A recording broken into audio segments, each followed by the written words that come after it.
जिस बांसुरी की धुन सुनकर राधा दीवानी हो जाती थी, बांसुरी की धुन सुनकर देवता मंत्र मुग्ध हो जाते थे।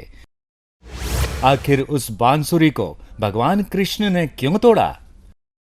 बांसुरी का नाम लेते ही हमारे हृदय पर भगवान श्री कृष्ण की मनोहर छवि अंकित हो जाती है। बांसुरी और भगवान कृष्ण एक दूसरे के बिना अधूरे हैं। इसलिए तो भगवान कृष्ण को बांसुरी वाला भी कहा जाता है। जब भगवान कृष्ण बांसुरी बजाते थे तो केवल गोपियां ही नहीं, अपितु पशु पक्षी भी अपनी सुध बुध खो बैठते थे। राधा तो कृष्ण की बांसुरी की दीवानी थी। बांसुरी की धुन पर पूरी प्रकृति नृत्य करने लगती थी। जब भगवान कृष्ण अपनी प्रिय बांसुरी को अपने अधरों से लगाते थे तो बांसुरी की मधुर धुन को सुनने के लिए देवता भी आकाश में एकत्र हो जाते थे। ऐसा क्या हुआ कि भगवान कृष्ण ने अपनी प्रिय बांसुरी तोड़कर जंगल में फेंक दी? बांसुरी को तोड़ते वक्त भगवान कृष्ण के नेत्रों से अश्रु छलक आए थे। उसके बाद उन्होंने अपने जीवन में कभी बांसुरी नहीं बजाई। मुरली वाले के जीवन में संगीत सदा के लिए समाप्त हो गया। गोपियों ने फिर कभी बांसुरी की मदहोश करने वाली धुन नहीं सुनी। ऐसी कौन सी घटना घटी जिसके कारण भगवान कृष्ण ने बांसुरी बजाना ही छोड़ दिया? आइए जानते हैं कि ऐसा क्यों हुआ। भगवान श्री कृष्ण और राधा की प्रेम कहानी तो सभी जानते हैं। दोनों का प्रेम मिलकर राधा कृष्ण बन गया था। राधा में कृष्ण समा चुके थे और कृष्ण में राधा। राधा कृष्ण का आत्मिक प्रेम इस जगत का सबसे आदर्श और अनूठा प्रेम माना जाता है। संसार की चर्चित प्रेम कहानियों की तरह राधा कृष्ण का प्रेम भी कभी परवान न चढ़ सका। एक दूसरे से अथाह प्रेम करने के बावजूद दोनों प्रेमी सदा के लिए अलग हो गए। भगवान कृष्ण ने रुक्मणी से विवाह कर लिया। राधा के मन में कृष्ण की छवि हमेशा बनी रही। उनका आत्मिक प्रेम अद्भुत था।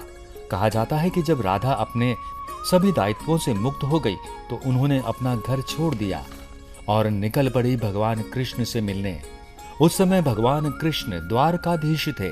वे रुक्मणी और सत्यभामा के साथ दाम्पत्य जीवन का निर्वाह कर रहे थे। राधा भगवान कृष्ण से मिलने जब द्वारिका पहुंची तो उन्हें कोई पहचान न सका। उस समय उनका शरीर जर्जर हो चुका था। मन में केवल एक ही आस थी, भगवान कृष्ण के दर्शन हो जाएं। राधा को रहने के लिए एक विशेष महल दे दिया गया। बिना किसी आकांक्षा के राधा अपने मन में कृष्ण की भक्ति करती रही। उनका प्रेम निष्काम था। कहा जाता है कि जब भगवान कृष्ण राधा को छोड़कर द्वारका जाने लगे तो राधा ने कृष्ण से एक वचन ले लिया कि अंतिम समय में वे उनके पास रहेंगे और उन्हें बांसुरी सुनाएंगे। राधा कृष्ण के प्रेम के अंतिम क्षण बहुत मार्मिक थे। जब राधा और कृष्ण लंबे अंतराल के बाद एक दूसरे के सम्मुख आए तो दोनों एक दूसरे से कुछ ना कह सके।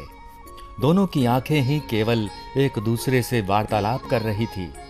राधा की अंतिम इच्छा का सम्मान करते हुए भगवान कृष्ण ने अपने अधरों से बांसुरी लगाई और मधुर धुन छेड़ दी। बांसुरी की मधुर लहरियां सुनते सुनते राधा ने अपने प्राण त्याग दिए। कहा जाता है कि राधा की मृत्यु के बाद भगवान कृष्ण अत्यंत दुखी हो गए। तीनों लोकों के स्वामी की आंखों में अश्रु की धारा बहने लगी। कृष्ण ने दुखी मन से अपनी प्रिय बांसुरी तोड़कर जंगल में फेंक दी। उसके बाद उन्होंने जीवन में कभी भी बांसुरी नहीं बजाई। एक आत्मिक प्रेम कहानी का दुखद अंत हुआ। राधा कृष्ण का प्रेम आज भी अमर है। जहां भगवान विष्णु सदैव अपनी पत्नी लक्ष्मी के साथ पूजे जाते हैं, वहीं भगवान कृष्ण की पूजा राधा के साथ ही होती है। राधा कृष्ण का प्रेम वो अलौकिक प्रेम है जिसमें डुबकी लगाने से मनुष्य के सब दुख दर्द समाप्त हो जाते हैं।